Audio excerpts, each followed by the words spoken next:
Well, once again, we are back with another edition of our Klub Outside Q&A Round-up series. Now, as always, Kubo takes and answers a variety of questions directly from fans over on his personal Q&A platform, and then we try to dissect those answers right here on the channel and see if there's anything of value to be found. A lot of the time, Kubo's comments are a mix of light-hearted chatter and fluff, but sometimes we are given real, genuine insight into the story and world of Bleach that, for whatever reason, wasn't found in the original material. And as always, I'm not looking at every single answer he's ever given, nor even necessarily looking at them in any kind of a chronological order. Mostly I'm out here trying to curate the answers that I find to be the most interesting, and to have the most value to then bring to you. And so, speaking of which, this time the questions revolve around the topic of whether or not Gremmy could defeat Yhwach, the Arrancar in the Kurotsuchi Corps unit, the symbolism behind Aizen's name, and more. A huge thank you, as always, goes out to mshadows over on fanverse.org for providing the translations to the questions and answers as always, and there's a link in the description to where you too can find them, so make sure to go and check them out.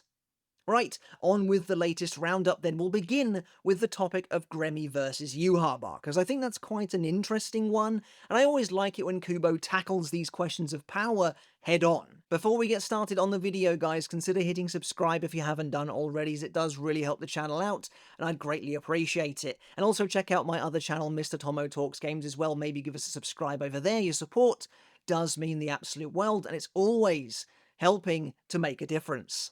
Gremmy, and by extension his power of the Visionary, has always been very interesting to me.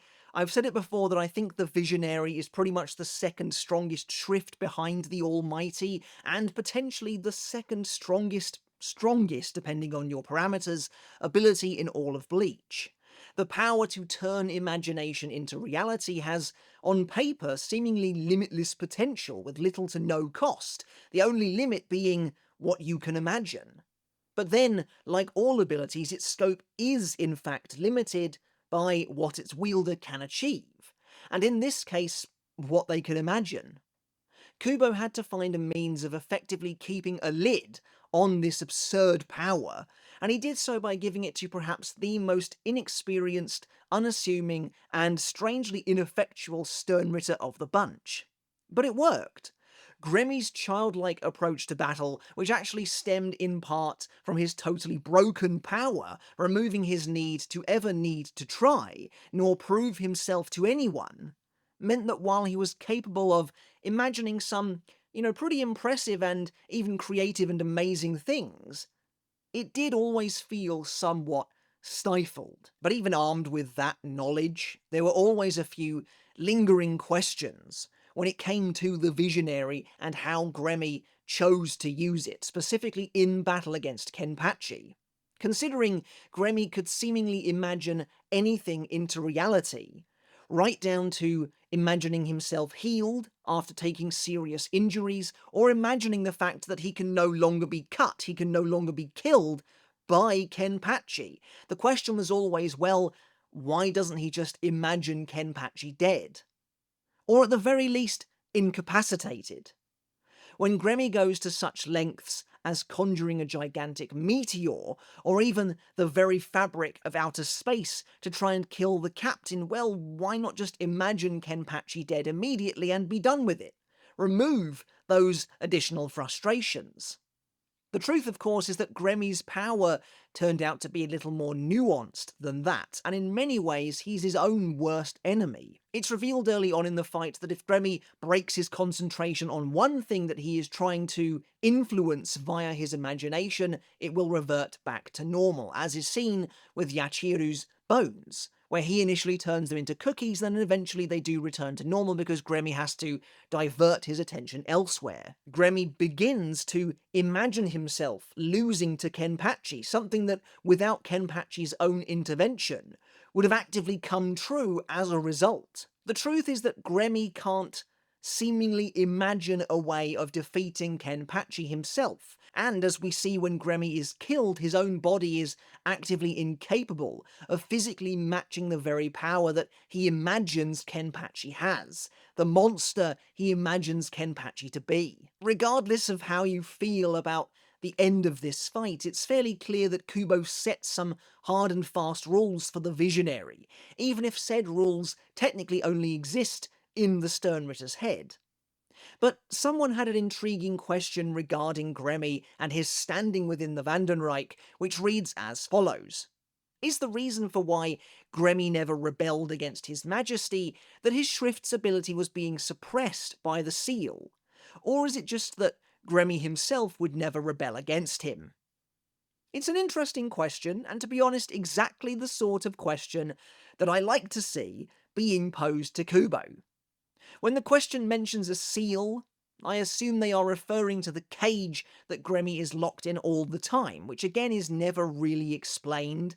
How does Yhwach create a cage that's so completely inescapable that even the Visionary doesn't work? It reminds me a little of Yukio's ability to seal Orihime away in a cage that completely negated her powers. There's no real explanation for it, save for the fact that in Yukio's world he makes all the rules. Rules that even seemingly override those of the world of Bleach itself. And the funny thing about Yukio is that once his true nature is revealed, once he starts fighting Hitsugaya, he likes to claim to be a god, to be the god of his own world. And he tries to show that by conjuring all manner of monstrous abominations to try and attack Hitsugaya with. To which Hitsugaya kind of brushes away as, oh yeah, this is really godlike of you, as if to demean him. When in reality, all Yukio had to do to actually flex his godlike ability was to lock Hitsugaya within an inescapable cage in the exact same way he did Orihime and make it so that Hitsugaya's powers, his Zanpakuto, whatever, do not work in this realm. That is way more godlike than whatever Yukio was trying to do in his actual fight against the captain. But we're getting off on a tangent.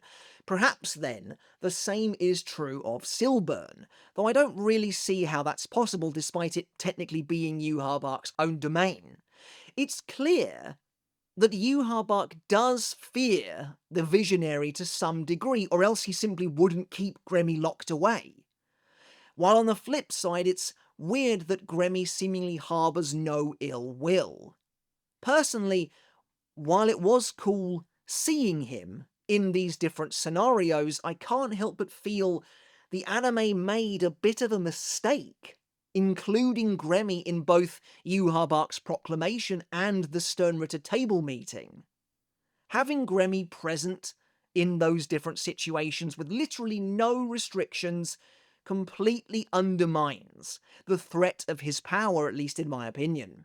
If you can trust him enough to let him out in those situations, why not just let him out all the time?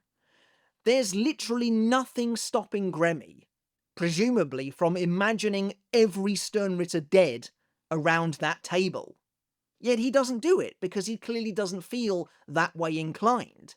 And we know that Gremmy certainly does believe he can defeat the other Sternritter, because he pretty much comes out and says it later on in his battle with Kenpachi, which we'll get to later. And so clearly then he doesn't begrudge being locked up, even though I believe it's in Can't For Your Own World, I think, I can't remember that exactly off the top of my head, where he and Lil Toto discuss his cruel treatment. Anyway, Kubo gives a fairly interesting response, saying, Gremmy can't imagine himself winning against Yhwach, so he can't do a thing against him. So, I mean, I guess that makes sense.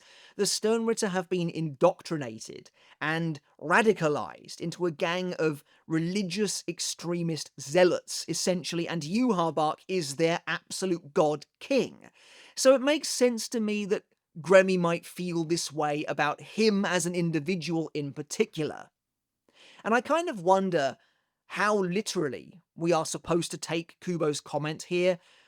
When he notes that he can't do a thing against him, does that mean Gremmy literally couldn't even begin to make any kind of a move against Yhwach because he can't imagine, he actively cannot imagine the end goal of actually winning, and therefore that totally shuts down the Visionary in a sense, because if he can't imagine that, then what's the point? He can't imagine anything else in relation to that scenario.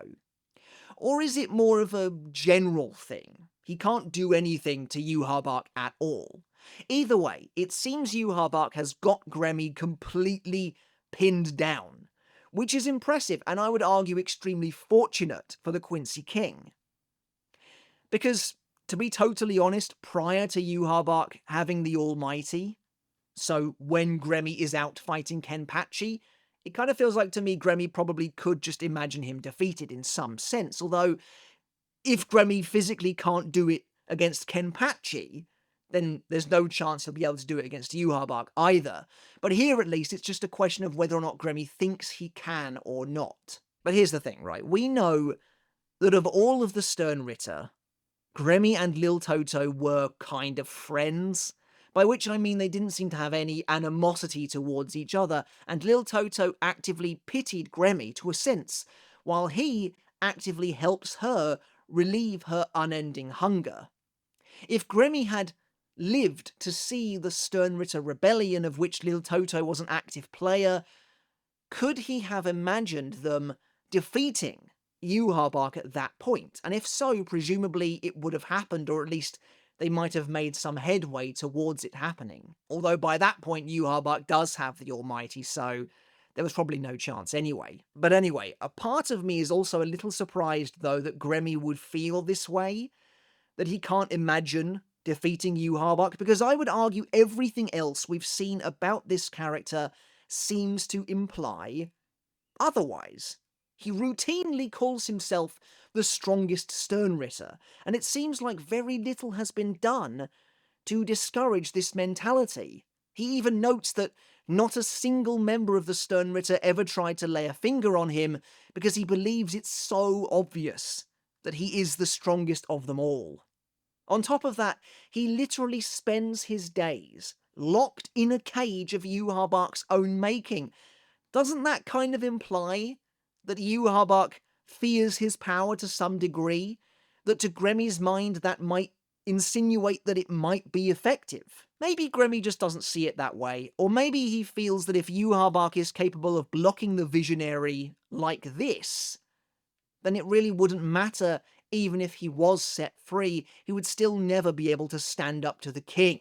Maybe Gremmy's completely sheltered and inhibited life has removed this as a possibility from his mind entirely. But then there is one other aspect of this that doesn't make a lot of sense to me, and that's the meteor. Now maybe he was simply posturing in the moment, but Gremmy conjures a gigantic meteor to obliterate the Serete and wipe out every single living being within it in order to completely quash Kenpachi. He even notes himself that the meteor is designed to fall and wipe everyone out except for him. In his own words, he'll be the only one alive, just as he imagined. So clearly he can imagine himself killing Yhwach, even if indirectly. And sure, Kenpachi cuts through both the meteor and essentially Gremmy's power by changing fate in that way, and it's been hinted at previously in the fight that things aren't necessarily set in stone just because Gremmy imagines them to be. So there's absolutely nothing here to say that this meteor would have killed Yhwach. In fact, he seems to be actively challenging it by standing upon the castle ramparts, facing it down. So yeah, it's a little weird. I guess despite what Gremmy is saying here, the fact that he's openly talking about everyone being killed but him, this is a spur-of-the-moment thing. He's riled up and bloodlusted like never before, thanks to the way this fight is making him feel. And if he came kind of crashing back down to reality, he would probably think, with the newfound clarity, that yes, in a 1v1 situation, there was still no way he would ever defeat Yhwach. Honestly, and this is no secret, I have made this known in the past, Gremmy has frustrated me as a character ever since he first appeared, really. I've gone on record before many times lamenting the fact that he just exists within a vacuum of the narrative. There's so much about this character that's potentially interesting, so much that could be fleshed out and explored, but he just exists purely as a vehicle to show off Kenpachi's Shikai, and that's kind of a shame.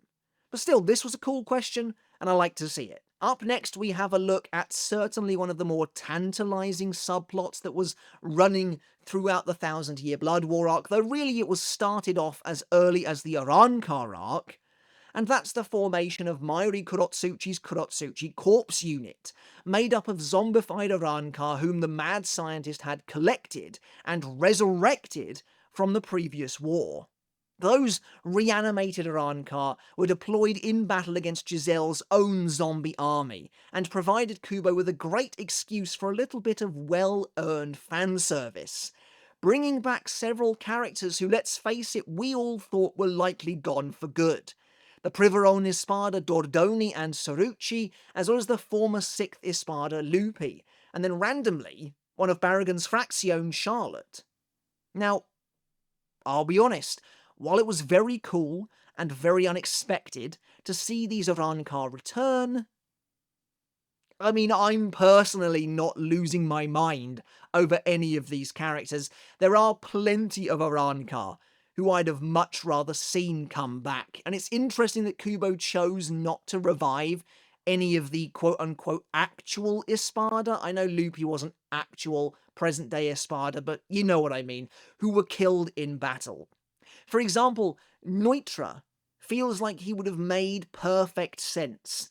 Although cut down by Kenpachi, his injuries weren't so catastrophic as to have made it impossible. Hell, Lupi's entire top half was obliterated by Grimjo's Cero, and yet somehow he's back with a few stitches. In fact, Lupi's inclusion in the Corpse Unit is a weird one, a contentious one, because him being here kind of means that there is no excuse for not bringing back like half of the Arrancar cast, and one might think that Kubo would avoid that kind of headache. Maybe Kubo didn't want to bring back characters like Neutra for fear of undoing their character arc. After all, Neutra dying in battle like this is basically exactly what his character wanted ever since the days of Nell.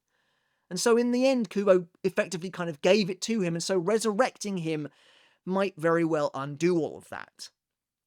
The same maybe goes for someone like Stark. Stark is obviously another huge character that people were really hoping to see, myself included, especially since again his injuries simply weren't as devastating as Lupi's, and his corpse should be in the fake Karakura town along with Charlotte, who was again randomly picked up. In fact, Charlotte is maybe more of an issue than Lupi, to be totally honest. Charlotte being the only Arrancar to be resurrected from the fake Karakura town battle is just plain weird, especially when it must be quite literally littered with interesting corpses for Mayuri to peruse, including some that are significantly more powerful, and this is not an opportunity that Mayuri would pass up, especially considering he actually got Charlotte, so clearly no, he wouldn't. Anyway, a reader posed Kubo this question, which asks, Dordoni, Soruchi, Lupi, and Charlotte all return as the Corpse Unit, but are there any other previously defeated Arrancar that Mayuri collected and added to the unit? Look, this is a great question, because, well, it actually feels like a question that people want to know the answer to, and there's no beating around the bush here. It is fishing for answers, likely about Stark, but really it could be about any Arrancar, since there are so many candidates. Unfortunately, Kubo gives something of a complete non-answer, which goes as follows. All those that were retrieved by Xyloporo using the Exequius have been stored away by Mayuri. But it's up to Mayuri himself how he uses them. Yeah, so we already know that.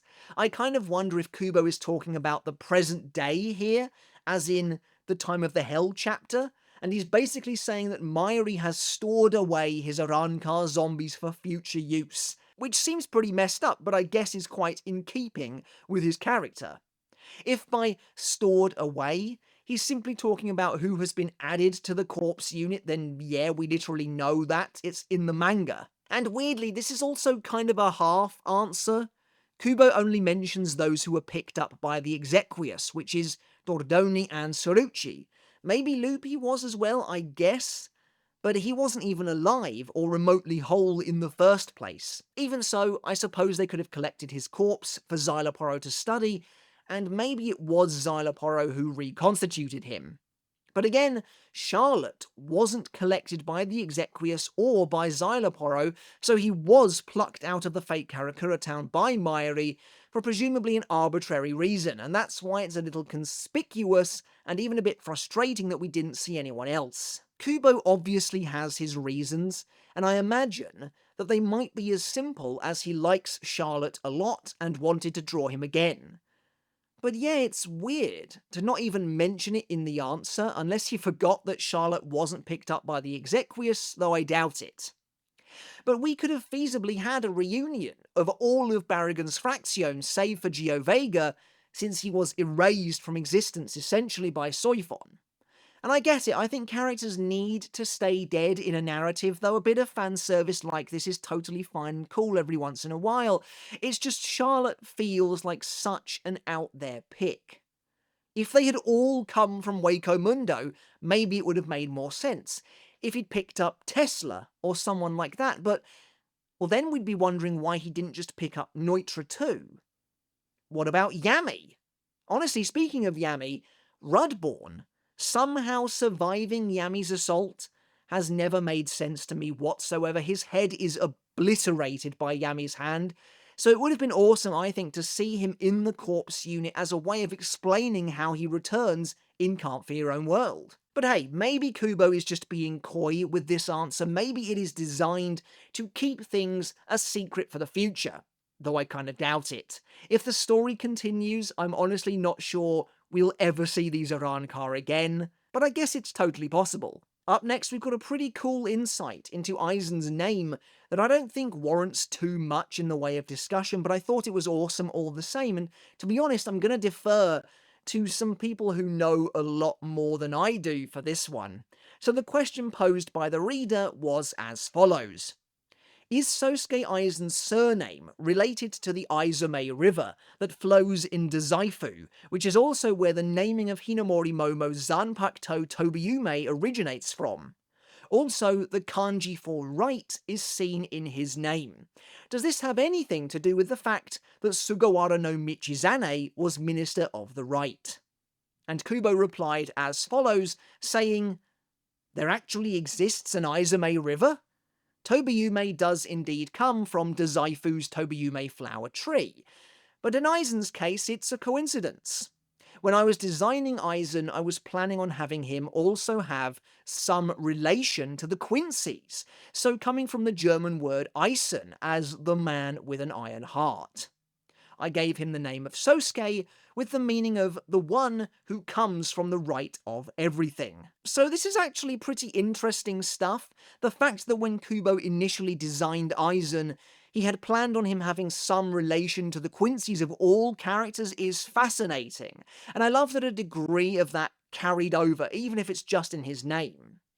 But M. Shadows followed up the translation of the answer with a further explanation which reads as such. I need to explain some things for this one. First off, his surname can be read either Aizen or Aizume, as the river in question above. Same kanji, different readings. Secondly, in Japanese there is the expression, which he then writes out, which literally translates to nobody comes to his or her right. However, the meaning is that said person is the best at a specific thing. Madara uses the same expression when talking about Gai's taijutsu prowess when he declared him the best taijutsu user. Historically and culturally, the higher a position somebody held, they would be seated to the right, above the lower-ranking members. Therefore, as the one who comes from the right of everything, Kubo is symbolically telling the reader that Aizen is exceptional and a cut above the others. So not only that, but Reddit user Arturo Plateado reached out to me with a similar, deeper look at the answer, which reads as follows.